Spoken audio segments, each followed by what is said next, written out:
who's here? Steve Penk. I've heard about that guy. The Steve Penk Wind-Up Show.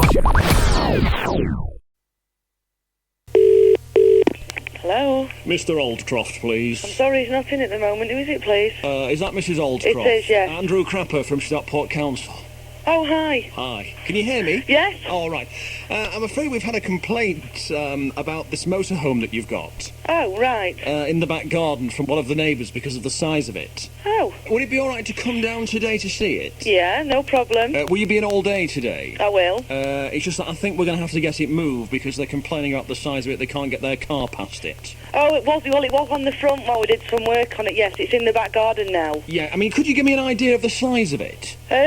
Because it's only a narrow road, isn't it? I've been looking at the plans here. It's only a narrow road, yeah, isn't it's it? not on the road. But they were saying it was, you old tow rag. It was on the road while we had to do some work on it. It was going for its MOT. Right. So it was on the road, but it's now in the back garden where it will be staying. Well, they were saying that, and I don't want to mention names at this stage. Oh, I know who you're talking about, actually. It was a bit of an eyesore, even in the back garden. I mean, well, come up and have a look by all means. I mean, I'm sorry about this, but, you know, once we get a written complaint, we do have to follow it through, you see. Judging by what she's described here, and we have spoken to this person this morning on the phone, that it looks like you're going to have to move it, I'm afraid. What, even from my own back garden? Yes, I'm afraid so, because of its size. Where do you reckon you could move it to? Well, nowhere, that's why it's in the garden. Right, because you might have to move it today, you see, I'm afraid, otherwise there could be a fine. This is my property. Yes, I understand that, but I'm afraid for something that size, you actually have to get planning permission. It's only the same size as a normal motorhome, a normal caravan. Yeah, but you're going to have to move it, you ugly toad. Well, I can't move it because I'm not insured for it. Well, I understand that, but what I'm saying is that, you know, we will have to move it, and obviously there will be a charge for that. £250 it'll be.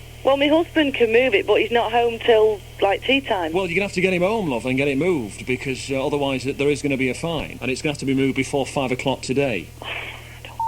Leave it. Otherwise, you know, £250, I'm afraid. And it could be more than that, depending on its size. Well, will you come and have a look first? Well, because course. Obviously I don't want to bring him home if it doesn't have to be moved. Sure, I'll be down lunchtime today. We'll come down lunchtime today. But like I say, you know, we may have to move it within the hour once I've seen it. And that'll be a £350 fine, you know? No, well, my husband will move it if it's got to be moved. But I don't understand why you've not asked for planning permission to park something that unsightly in the back garden, fartface. Because, I mean, I've had a caravan parked in the back garden before and nobody complained about that. Yeah, but apparently this motorhome is huge, I'm led to believe. He's been building it for 2 years, hasn't he, or something? That's right, yeah. And she says she's put up a lot, you know, they put up a lot with the noise and all the screaming and stuff.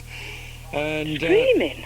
Well, that's what she said. I don't know what's been going on. I mean, come and have a look by all means. If it's too big, then we'll have to move it. But I mean, like I say, you will have to move it. If it's too big. Are you listening to me, you old snapper? I'm not snapping. No, I said, are you listening to me? Are you going to come and have a look? Well, of course I'm going to come and have a look, yes. Right. If you're in. Yes, I am in. But you keep giving me all this nonsense about your husband will move it. Well, you know, we might have to move it there and then. There won't be time for him to come home from work, you know. Right, well, if you want to come round and have a I'll look... have to move it there and then, and there'll be a £250 fine. I just want you to know that before I even get in the car and come down. Right, that's fair enough then. But, I mean, £450 is a lot to pay. Oh, it's going up, is it? Will this happen to the radio by any chance? Well, it took you long enough to cotton on, didn't it? Yeah, who is it? It's Steve Penk from Key 103. You know, it just dawned on me then. Who is it that's phoned? It took you long enough, didn't it, to catch on there? Well, I'll tell you what, we have had so much hassle. Who is it that's phoned you? Well, it's your brother, Chris. Christopher, I'm going to kill him. I'm going to kill him. Oh, you know, I nearly swore at you as well. Oh, Jesus Christ, I'm sorry. I'm going to kill him. Yeah, the old language was coming out. Yes, it was. I'm going to kill him. Yeah, well, Lindsay, have you got anything you want to say to him apart from you're going to kill him? No, I'm just going to kill him. Yeah, well, I don't blame you. Don't blame you. I don't believe it. Lindsay, it's been lovely talking to you. Oh, thank you very much. Thank you. Bye. Steve Penk. The Steve Penk Wind-Up Show.